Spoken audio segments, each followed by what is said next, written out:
Perkenalkan, nama saya Ethan dari Sekolah San Marino. Dan saya Adel. Berita pertama yang akan kami sampaikan adalah tentang monkeypox. Organisasi Kesehatan Dunia atau biasa disebut WHO telah menyatakan kemunculan cacar monyet atau monkeypox sebagai keadaan darurat global. Penyakit ini juga diklaim lebih mematikan. Akankah cacar monyet ini dipandang global? Pada Juli 2023, Organisasi Kesehatan Dunia atau WHO telah meningkatkan status wabah monkeypox ini menjadi kedaruratan kesehatan masyarakat yang meresahkan dunia. Kita sangat jarang mendengar penyakit monkeypox sebelum pertama kali seorang warga negara Indonesia terkonfirmasi kena penyakit ini pada Agustus 2022. Setahun lebih sejak kasus pertama ditemukan, terjadi peningkatan kasus yang semakin mengkhawatirkan. Sampai dengan Oktober 2023, telah ditemukan 27 kasus baru, yaitu 22 di DKI Jakarta, 4 di Banten, dan 1 kasus ada di Bandung. A public health emergency of international concern is the highest level of alarm under international health. Selanjutnya adalah tentang tingkat kesenjangan ekonomi. Tingkat kesenjangan ekonomi yang di Indonesia, khususnya Jakarta, muncul seiring dengan pertumbuhan ekonomi yang tidak terasa secara nyata dan sangat ditakuti. Dan hal ini mengharuskan pemerintah untuk mengambil langkah yang strategis. Kesenjangan ekonomi ini merupakan sebuah gejala yang muncul dalam masyarakat karena adanya perbedaan kemampuan finansial dan lain sebagainya antara masyarakat yang hidup di suatu wilayah tertentu. Kita mengadakan wawancara eksklusif dengan Kak Christian Griek sebagai jurnalis dari Kompas TV untuk mengenal masalah ini lebih lanjut. Selamat siang semuanya, hari ini kita akan melakukan wawancara eksklusif bersama Kak Christian Griek. Jadi sekarang kita akan mulai. Menurut kakak macam-macam kesenjangan ekonomi ada apa saja? Kesenjangan ekonomi itu kan definisinya sederhananya adalah kesenjangan dalam hal pendapatan, dalam hal akses terhadap kesempatan. Menurut saya itu juga kesenjangan terhadap tadi akses atau kesempatan. Jadi ada dua hal itu. Jadi kalau para ekonom menyebutnya dari segi pendapatan aja dengan hitung-hitungan generasio gitu ya, pendapatan per bulan berapa, tapi menurut saya juga kesenjangan itu terjadi juga karena kesempatan sih. Banyak yang akhirnya karena faktor ekonomi dia nggak punya kesempatan untuk pendidikan, dia nggak punya kesempatan untuk beraktualisasi diri, dia nggak punya kesempatan untuk les, sederhana ya, untuk benar. Les memperkaya skill dia, yang akhirnya balik lagi tuh kayak siklus ya, karena dia punya ada kesenjangan ekonomi, maka kemudian dia dia akhirnya terjadi kesenjangan kesempatan. Akhirnya karena kesenjangan kesempatan jadi lagi dia kesenjangan ekonomi. Jadi ya itu dua hal yang harus dicarikan solusinya oleh pemerintah, oleh kita semua juga, sehingga kemudian nggak terjadi dua kesenjangan itu sih menurut saya yang terjadi ya. Oke. Lalu menurut kakak kesenjangan ekonomi dapat menjadi masalah Jakarta tuh karena apa? Kesenjangan ekonomi di Jakarta terjadi karena kesenjangan tingkat pendidikan, kesenjangan kesempatan tadi sih. Jadi ya karena mungkin yang saya bilang tadi ya, kesenjangan itu kan terjadi karena siklus, kayak sebuah, menurut saya sih itu menjadi semacam sebuah labirin. Jadi karena kesenjangan ekonomi membuat dia tidak punya kesempatan, terjadi kesenjangan kesempatan. Karena dia tidak punya karena terjadi kesenjangan kesempatan, maka dia tidak punya pendidikan yang baik juga. Akhirnya mau keluar dari situ juga nggak bisa gitu ya. Jadi di Jakarta kenapa terjadi? Iya, mungkin kalau kita ke SCBD, ke daerah Jakarta Pusat, Jakarta Selatan, mungkin banyak orang dengan pekerjaan yang baik, dalam arti pekerjaan yang formal gitu ya, bisa kalau lihat di TikTok, di media sosial tuh kayak pakai baju bagus, ini bagus, tapi banyak juga warga Jakarta harus didefinisikan bukan hanya warga yang ber-KTP Jakarta loh ya. Karena banyak sekali yang jadi warga Jakarta tapi dia nggak punya KTP Jakarta, artinya dia pendatang atau warga-warga yang sebenarnya tinggal di Depok, Bekasi dan lain-lain, hanya bekerja saja di Jakarta. Sedangkan skillnya itu mungkin nggak match nih sama lapangan pekerjaan yang ada di Jakarta. Mostly mungkin lapangan pekerjaan yang ada di Jakarta dengan pendapatan yang tinggi yang kualifikasinya juga adalah harus berpendidikan minimal S1 misalnya. Sedangkan yang namanya orang yang terjadi ketimpangan ekonomi ya dia nggak akan mungkin sulit dibanding dengan yang lain untuk bisa dapat menempuh pendidikan sampai jenjang S1. Makanya menurut saya sih terjadi ketimpangan karena ada lapangan kerjanya tapi tidak semua orang yang menjadi warga Jakarta dengan KTP maupun non KTP Jakarta itu bisa memenuhi lapangan pekerjaan itu. Yang akhirnya kalau kita lihat kan banyak pekerjaan-pekerjaan yang hanya diisi sama warga negara asing misalnya, karena mereka yang memenuhi kualifikasi secara pendidikan misalnya atau skill. Lalu menurut Kak Fristian, mengapa kesenjangan ekonomi bisa terjadi di Jakarta? Padahal kan Jakarta udah ibu kota dan memiliki pendapatan di atas rata-rata. Ya tadi saya bilang karena pendapatan upah minimum regional kita memang paling tinggi ya di Jakarta dibanding dengan negara-negara bagian. Daerah-daerah lain gitu ya atau kota-kota lain di Indonesia paling kecil kan ada yang 1,5 juta, ada 2 juta lah, ada 4 juta. Jakarta tuh paling tinggi. Tapi lagi-lagi balik lagi tadi ada kesempatannya, gajinya standarnya tinggi itu satu, tapi saya bilang tadi penyebabnya adalah karena nggak semua orang bisa memenuhi kualifikasi sehingga banyak sekali yang gugur dan nggak bisa mendapatkan pekerjaan yang dengan pengen. UMP atau UMR yang tinggi. Tapi di satu sisi menurut saya juga karena pengeluaran di Jakarta juga jauh lebih besar loh. Jadi daya beli masyarakat Jakarta mau pendapatannya mungkin kayak Paris ya. Paris itu kan minimal 25 jutaan dulu ya. 25 jutaan kamu udah hidup pas-pasan lah. 25 juta rupiah ya. Hidup pas-pasan. Nah, di Jakarta juga begitu. Jadi mau di sini gajinya 2 digit itu tetap akan cepat habis karena di sini kopi harga 30.000, 40.000. Mungkin di kampung atau di daerah lain harganya bisanya 8.000, 5.000. Jadi daya beli menurut saya juga penyebabnya adalah daya beli. Jadi walaupun pendapatan orang-orang Jakarta yang bisa memenuhi kualifikasi untuk pekerjaan-pekerjaan formal dengan gaji yang tinggi, 2 digit lah, berapa digit, itu tetap tidak bisa disamakan bahwa itu juga besar karena tingkat kebutuhan di Jakarta, harga-harga barang-barang di Jakarta sangat-sangat besar, ditambah lagi dengan macet dan lain-lain, orang harus mengeluarkan uang yang lebih banyak untuk bisa tinggal di pusat kota karena lebih mahal pasti ya kan. Jadi semakin tinggi gaji seseorang biasanya dia semakin besar lingkup sosial dia, malah pengeluarannya makin gede gitu. Jadi nggak bisa juga dibilang bahwa serta-merta digeneralisir bahwa orang yang punya pendidikan yang baik, dapat pekerjaan yang baik, maka dia sejahtera. Belum tentu sih. Karena bisa jadi pengeluarannya gede. Ya. Itu yang terjadi sih. Lalu mengapa kesenjangan ekonomi Jakarta sulit untuk diatasi meskipun pertumbuhan ekonomi terus bertumbuh? Karena terjadi ketimpangan secara sosial ya. Sosial itu kan bisa didefinisikan satu tadi pendidikan ya.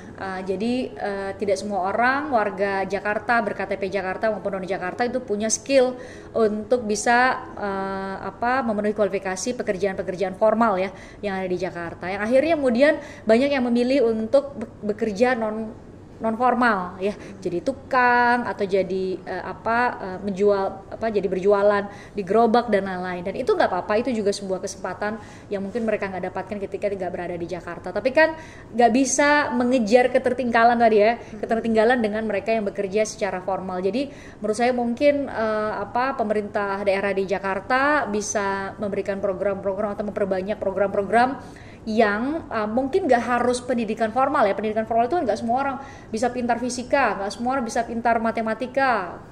Tapi misalnya yang skill yang match dengan yang memberikan keterampilan ya, pendidikan pelatihan misalnya yang match dengan kebutuhan-kebutuhan yang ada di Jakarta. Misalnya jadi ART misalnya asisten rumah tangga. Asisten rumah tangga itu kan nggak bisa disederhanakan loh.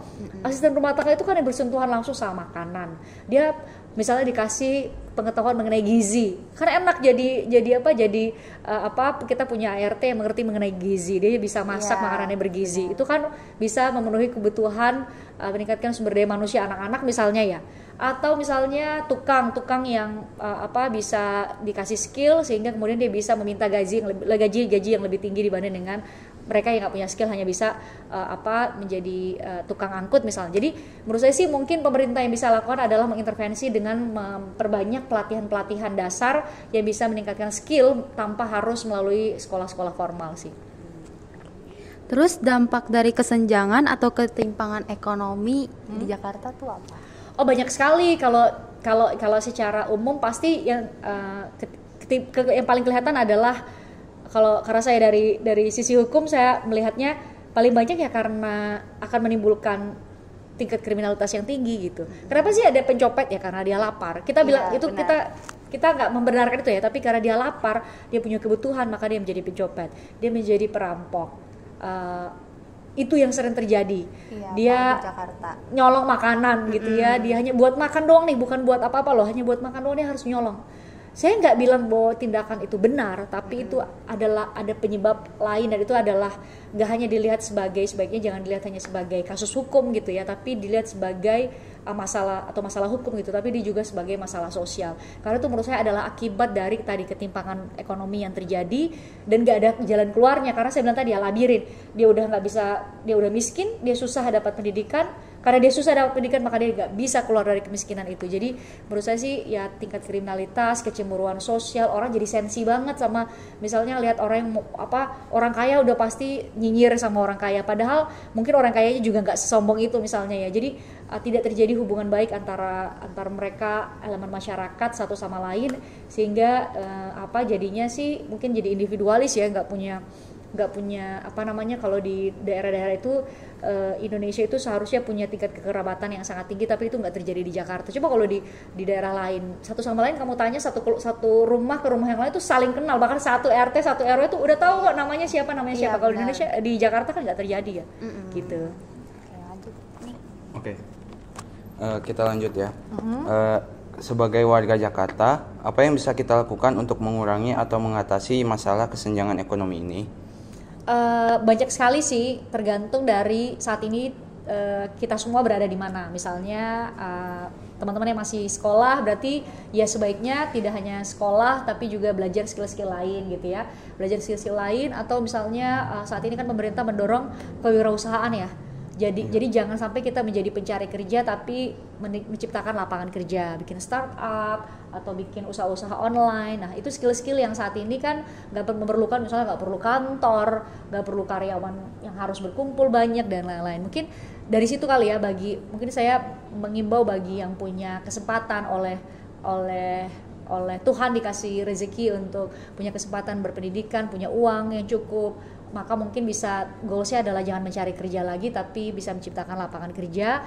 Setidaknya nggak perlu banyak, bisa ada berapa orang jadi karyawannya, sehingga kemudian mereka yang nggak punya kesempatan untuk sekolah dan akhirnya terjadi kesenjangan ekonomi bisa dimanfaatkan atau diberdayakan dengan menjadi pekerja kita, sama-sama belajar sehingga kemudian mereka juga punya skill. Karena kan kadang-kadang tuh saya juga bingung ya, mau ngelamar kerja tapi banyak banget yang ngelamar kerja itu bilang minimum pengalaman 2 tahun. Kalau semua pembuka lowongan kerja mensyaratkan minimal 2 tahun, siapa yang udah terus yang belum pernah jadi 2 tahun kapan dong dia jadi kerja gitu ya. Jadi makanya mungkin kalau di luar negeri kan sudah sangat biasa ya bahwa pencari kerja gitu kayak di Tesla atau di Elon Musk itu mengkualifikasi justru bukan orang yang dengan pendidikan atau pengalaman banyak. Bahkan kan kadang-kadang ada anak-anak muda yang dia sangat suka dengan internet dan lain-lain, dia memberi kesempatan untuk bekerja. Dan mungkin kayak gitu kali ya, kita bisa membongkar paradigma bahwa kalau cari kerja itu harus minimal 2 tahun. Gimana dia bisa dapat 2 tahun kalau semua pembuka lowongan kerja mensyaratkan itu? Tapi melihat dari skill, memberi kesempatan dan lain itu sih mungkin sederhananya yang bisa kita lakukan. Oke. Baik. Apakah kesenjangan ekonomi bisa diatasi sepenuhnya? Nggak mungkin sih, nggak mungkin kesenjangan ekonomi itu bisa diatasi sepenuhnya banget. Diminimalisir iya, karena kan negara pada akhirnya adalah balik lagi bahwa negara harus hadir. Kita lihat misalnya kayak Eropa Timur ya, itu kan tingkat kebahagiaannya tinggi banget, antara orang miskin dan orang kaya nggak timpang-timpang banget. Jadi orang miskinnya pun masih tetap punya rumah, masih tetap bisa makan 3 kali sehari dan lain-lain. Kalau di Indonesia mungkin jauh lebih kompleks karena kita dari Aceh sampai Papua, dari Miangas sampai Pulau Rote itu semua jauh banget jarak-jaraknya, sehingga kemudian agak susah untuk kemudian berharap dalam waktu dekat ya akan tidak ada sama sekali kesenjangan ekonomi. Apalagi balik lagi ke faktor adalah yang masih tetap pemalas. Ya kan pemerintah udah kasih kesempatan tapi misalnya nggak memanfaatkan kesempatan itu. Di kelas kan ada tuh, ada yang pintar, ada yang nggak pintar, ada yang dia udah pintar, rajin banget, ada yang nggak pintar tapi masih rajin nggak apa-apa lah.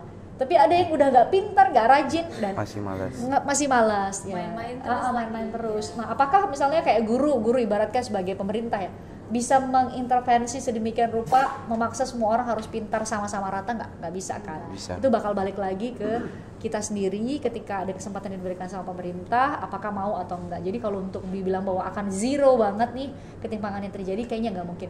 Yang bisa dilakukan adalah intervensi untuk bisa meminimalisir semakin sedikit. Nah di Jakarta sendiri kan semakin menurun ya sebenarnya jumlah angka kemiskinan, pendapatannya mulai naik. Ya, orang di Jakarta berarti berdasarkan data Badan Pusat Statistik bahwa udah mulailah bisa meraih 800-an ribu lah per bulan minimal tuh. Banyak yang udah bisa meraih itu di tahun 2024 ini. Tapi kan tetap masih banyak, nggak bisa dibilang bahwa turun itu berarti masih, tapi itu menjadi PR kita semua sih gitu. Baik. Kalau menurut kakak, apa kesenjangan ekonomi di Jakarta semakin meningkat tiap tahunnya? Kalau iya, kenapa bisa terjadi? Oh, saya tadi udah singgung bahwa data Badan Pusat Statistik justru menunjukkan menurun gitu ya, menurun sedikit sekali tapi 0,14% menurun, makin dikit orang udah bisa di Jakarta ini rata-rata 800 ribuan minimal penghasilan dia. Tapi itu bukan berarti ketika terjadi tren penurunan bahwa itu bisa kita benarkan atau kita buat nggak apa-apa deh masih ada orang miskin, nggak. Tapi menurut saya sih kehadiran negara dalam hari ini pemerintah pusat, pemerintah daerah itu kan sudah diamanatkan oleh konstitusi kita, oleh Undang-Undang Dasar 1945 harus mengentaskan kemiskinan, dan nggak ada catatannya di Undang-Undang Dasar bahwa mengentaskan kemiskinan nggak apa-apa deh masih sisa berapa persen, nggak. Jadi mengentaskan kemiskinan dalam arti benar-benar nggak, sebenarnya kan tidak ada kemiskinan lagi di Indonesia ini. Idealnya begitu, tapi harapan saya adalah semakin banyak, tadi ya saya balik lagi di pertanyaan yang awal, bahwa semakin banyak lagi kesempatan untuk mereka, kita semua warga Jakarta untuk mempelajari atau mendapatkan skill baru yang sesuai dengan lapangan pekerjaan yang dibutuhkan saat ini, sehingga mau dia bisa punya akses terhadap pendidikan formal atau enggak, tapi dia tetap bisa bekerja. Dan karena kuncinya adalah dia harus berdaya, dia harus bisa bekerja, dari bekerja itulah dia bisa dapat gaji atau dapat penghasilan, sehingga dia punya daya beli. Ketika daya belinya bagus, maka itulah dia disebut dia sejahtera atau cukup mampu secara ekonomi gitu. Baik. Kalau menurut kakak, bagaimana cara pemerintah daerah dalam menerapkan kebijakan untuk mengurangi kesenjangan sosial di Jakarta?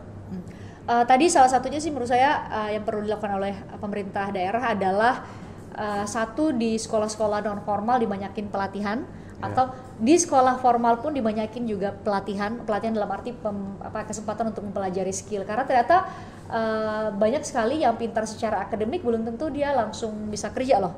Karena kan bisa jadi jago matematika, jago fisika, jago bahasa Indonesia, jago bahasa Inggris dan lain itu langsung bisa skillful, karena ada kualifikasi atau banyak sekali sekarang pekerjaan yang mengkualifikasikan dia harus punya skill tertentu. Misalnya kayak harus bisa mengetik menggunakan komputer Microsoft dengan berbagai jenisnya itulah.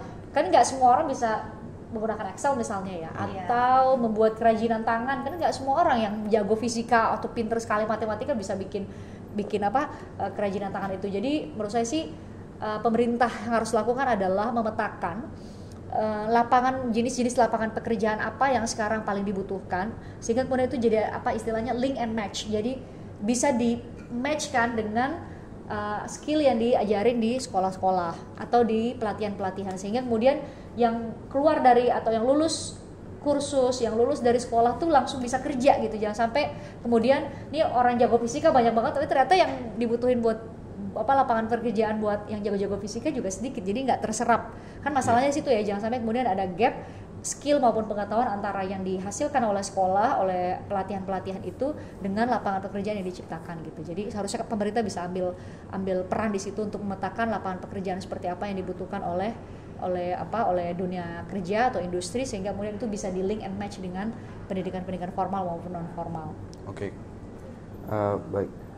Kapan Kak Fristan menyadari kalau masalah kesenjangan ini merupakan masalah yang serius di Jakarta?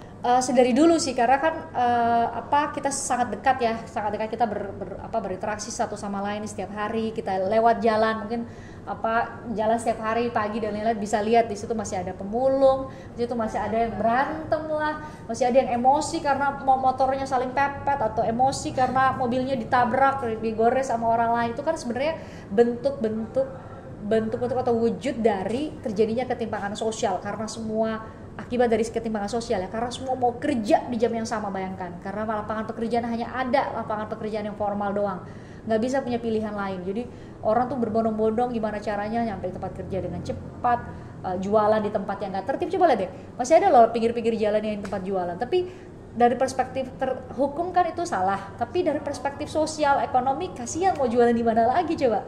Itu yang paling deket dengan gedung-gedung tinggi yang mungkin karyawannya nggak bisa punya waktu untuk keluar gedung itu jauh-jauh, akhirnya kemudian menjualnya di pinggir jalan mereka, akhirnya merusak estetika dari lingkungan misalnya. Akhirnya itu sih paling sederhana bisa lihat di Jakarta kayaknya nggak sulit untuk menemukan bentuk atau akibat dari ketimpangan ekonomi yang terjadi sih.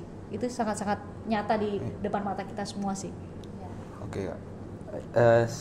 Pertanyaan kita itu saja untuk Kakak. Terima kasih untuk jawabannya. Oke, makasih ya.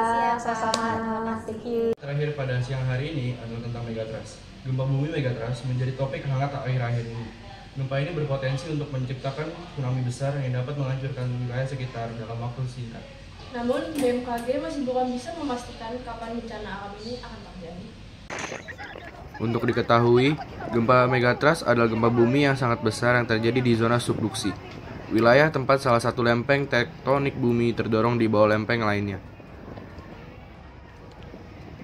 Di Indonesia sendiri, ada beberapa wilayah yang perlu diwaspadai, di mana BMKG saat ini telah memantau wilayah tersebut karena ada potensi dilanda gempa yang cukup besar. Adapun wilayah tersebut yakni segmen Megatrust Mentawai Suberut dan Megatrust Selat Sunda, di mana keduanya terakhir mengalami gempa lebih dari ratusan tahun yang lalu. Dengan potensinya yang cukup besar, maka masyarakat yang berada di wilayah sekitar zona megatrust tersebut perlu berhati-hati, tetapi jangan terlalu panik. Informasi tadi menutup jumpa kita pada hari ini. Kami kelompok Tulip pamit undur diri dan sampai jumpa.